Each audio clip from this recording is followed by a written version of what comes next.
अपना जीवन अर्पित समर्पित कर रहा था ताकि एकत्व को हासिल कर सके। पर उस शिष्य की जो आंखें थीं उनमें कोई इस प्रकार का दोष था कि उसको दो नजर आते थे, दो दिखाई पड़ते थे। तो एक दिन गुरु उसको कहते हैं कि वो जो किचन के अंदर रसोई में एक शहद की बोतल पड़ी है, आप मेरे लिए उस शहद की बोतल को ले आइए। तो शिष्य जाता है और वापस आता है, लेकिन खाली हाथ वापस आता है। तो जब गुरु पूछते हैं कि कहाँ है वो शहद की बोतल, तो आगे से जवाब देता है कि वहां दो शहद की बोतलें हैं, मैं कौन सी शहद की बोतल लेके आऊं। तो गुरु आगे से कहते हैं काम करो, एक बोतल को तोड़ दो और जो बोतल बच जाए उस बोतल को ले आना। अब शिष्य यही करने जाता है और फिर वापस आता है और फिर खाली हाथ। तो अब गुरु उसको देख के कहते हैं कि हाँ जी क्या हुआ। तो कहता है मैंने एक बोतल तोड़ी तो दूसरी भी टूट गई। और वो हंस के उसको कहते हैं कि बस यही नजर बदलनी है कि ये एक नहीं, ये दो नहीं, ये एक ही है। तो गुरुओं ने, पीरों ने, पैगंबरों ने इशारों में ही इस सत्य को समझाया है, बताया है। ऐसी सहज बातों से ही अपने सिखों को, गुरसिखों को, अपने शिष्यों को इस सच के राज, इस परमात्मा के राज बताए हैं। और जब ये कहानी सुनी और पढ़ी तो फिर यही भाव आए कि इंसान भी जो एक है, हर जगह एक है, बस ये अपनी आंखों का दोष है। ये मेरी मैं, ये मेरा जो माया को लेके जो रिश्ता है माया के साथ, ये अंधकार भरा चश्मा जो है, जो मुझे एक को भी दो देखने पे मजबूर करता है। पर ये बात मैं समझता नहीं कि इस एक के बगैर तो ये दूसरा भी नहीं है, वो दूसरा तो सिर्फ और सिर्फ परछाई है। तो जब ये एक इस प्रकार दिखने लग जाता है, जीवन में आ जाता है, तो वाकई हर पल में इस एक के दर्शन जब होते हैं तो सुकून जिसकी बात हम आज सुन रहे हैं, इस सुकून भी जीवन में सहज में ही आने लगता है। और अक्सर हम सुकून शब्द को बड़े आम शब्द की तरह इस्तेमाल करते हैं, पीस की, पीस, और सेंटेंसेस में हम कह देते हैं कि I want some peace, give me some time, I want some peace. तो ये सुकून,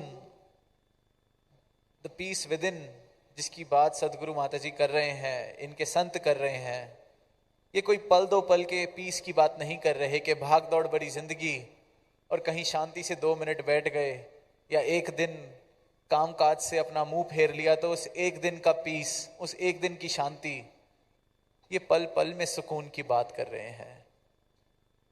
ये आवाज दे रहे हैं हर एक इंसान को कि ऐसा जीवन जीना संभव है जिसके हर पल में सुकून की लहर दौड़ सकती है, सुकून की धारा बह सकती है।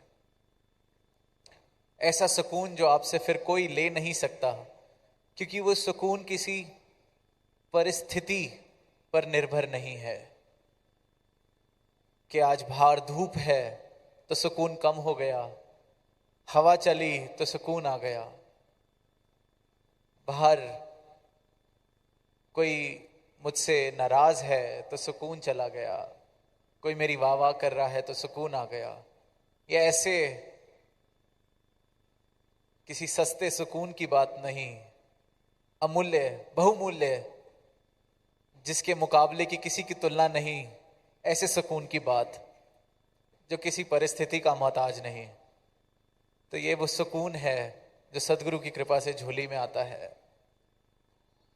और यहाँ आए हर एक संत ने, चाहे वो गीत के माध्यम से भाव रखे, चाहे अपने मन के भाव शब्दों द्वारा रखे, यही आवाज दी हर एक इंसान को कि परमात्मा, इस परमात्मा को जान लीजिए, इस परमात्मा को जीवन में इस प्रकार शामिल कर लीजिए कि दूरियां खत्म हो सकें, भ्रांतियां खत्म हो सकें, भ्रम खत्म हो सकें।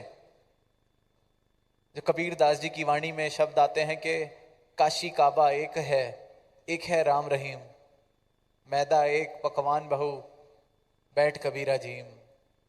कि काशी भी एक है, काबा भी एक है, ये फर्क के कारण नहीं, ये तो बल्कि कारण बनने चाहिए एक दूसरे के नजदीक आने के।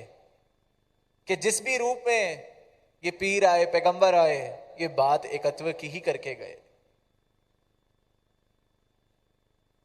तो चाहे वो पूरब में बात हो रही है, चाहे पश्चिम में, चाहे उत्तर में या दक्षिण में, चाहे अल्लाह की बात हो रही है, चाहे गॉड की, चाहे परमात्मा की, भगवान की, वाहिगुरु की, बात इस एक की ही है, बात प्रेम की ही है, बात मानव को मानव से जोड़ने की ही है। और ये सब सिर्फ तब मुमकिन है जब ये परमात्मा मेरी मान्यता ना रह जाए, मेरी अपनी मन की बनाई हुई कोई मान्यता या मेरी संस्कृति या मेरे समाज की दी हुई कोई मान्यता ना रह जाए, बल्कि मेरा अपना अनुभव हो जाए। इस परमात्मा को मैं इन आंखों से देख सकूं, इसकी भक्ति फिर करूं, इसके प्रेम को अनुभव कर सकूं, फिर ये मान्यताएं से उठकर एक सच की तरह मेरे जीवन में शामिल हो जाता है।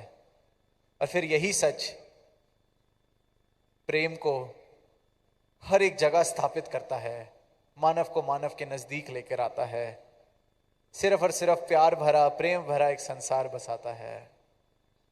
तो दास और शब्दों का सहारा ना लेते हुए इन्हीं शब्दों से आपसे आज्ञा लेगा। प्रेम से कहना